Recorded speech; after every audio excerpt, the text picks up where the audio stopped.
Why can the same magnet make a screwdriver magnetic and then remove that magnetism again? I'll show you how to magnetize and demagnetize a screwdriver. You can do it with almost any strong magnet, not just a special gadget.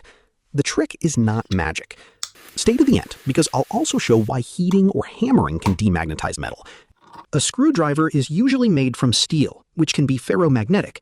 That means it contains tiny magnetic regions, often called domains. These regions mostly point in different directions, but when we expose the steel to a strong magnetic field, some of those regions line up. Now their effects add together, and the screwdriver gets its own magnetic pull.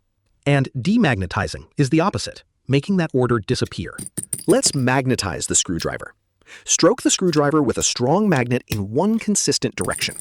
I'm moving the magnet in the same direction each time. Don't rub back and forth like polishing. The point is to expose the screwdriver to a repeated magnetic field with a clear direction.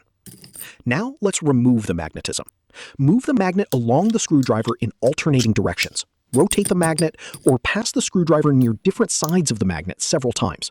That disturbs the alignment we created earlier. A commercial magnetizer-demagnetizer does the same basic job, but in a controlled shape. There are other ways to demagnetize metal. One is heat. When you heat steel enough, the atoms vibrate more strongly.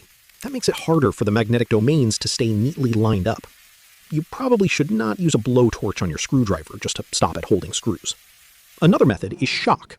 A strong impact can disturb the magnetic domains and reduce magnetism.